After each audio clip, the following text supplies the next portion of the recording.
the question number 15 of this exercise. There is a set A -1 0 1 2 is given, and set B is given -4 -2 0 2, and there are two functions are defined on these sets f and g from A to B. Both functions domain is A and codomain is B, such that their definitions are fx equals to x square minus x, and gx definition is 2 fx equals to x square minus x, and gx equals to 2 mod x minus 1 by 2 minus 1, where the domain of both is A. Now in this question we have to show that whether fx and gx are equal. So as the domain and codomain of both functions, domain and range of both functions are same.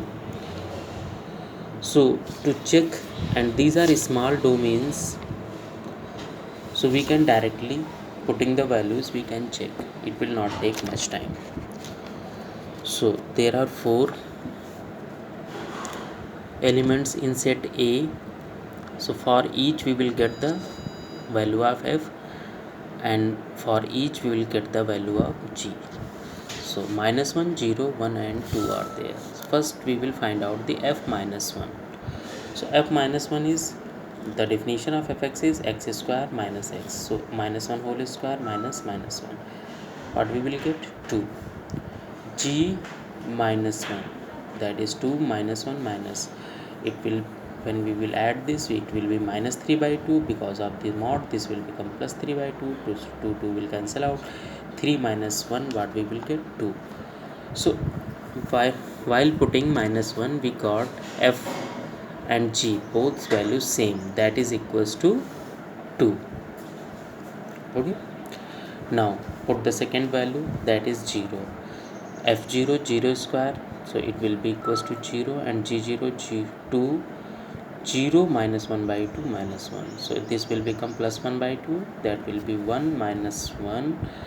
Again what we are getting? 0. So when we are putting in f and g 0, then we are also getting the 0 the same value. It means for value 0 f and g are same. For next value 1, so 1 square minus 1, that is equals to 0. 2 1 minus 1 by 2 minus 1, that is also equals to 0. It means f1 equals to g1. For this value also the value of functions is same. Now the final value 2, f2 is 2 square minus 2, 4 minus 2 will be equals to 2. Now g2 2, 2 minus 1 by 2 minus 1, that is 2 into 3 by 2. 3 minus 1, that is also equals to 2. So f2 is equals to also equals to g2. So we have seen that for each value of a we are getting -1 0 1 2. Of a we are getting 2 0, these values, and which are the same for f and g. So for each value of each element of a, f and g are giving the same fx and gx. It means these two functions are equal. Okay.